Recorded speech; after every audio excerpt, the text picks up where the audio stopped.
ایټالیا کې 3 افغانان د پاکستانیانو له لوري ژوندي په اور کې سوځول شوي دي.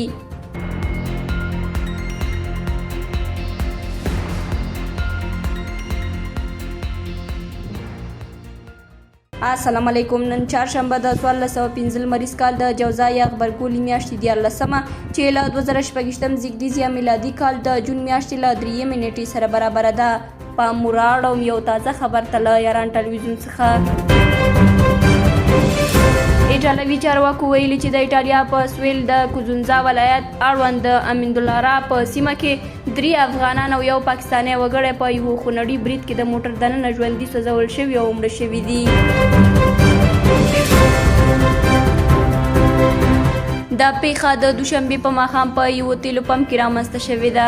د امنیتي کمرو د انځورونو له مخې بریدګرو پر موټر د اور اخیستونکو موادو تر شیندلو وروسته موټر ته اور ورته کړی دی او له عاملانو څخه یوه هڅه کړې وه د موټر دروازې تړلې وساتي څو موټر کې دننه کسان ونه شي کولی له موټره ووځي.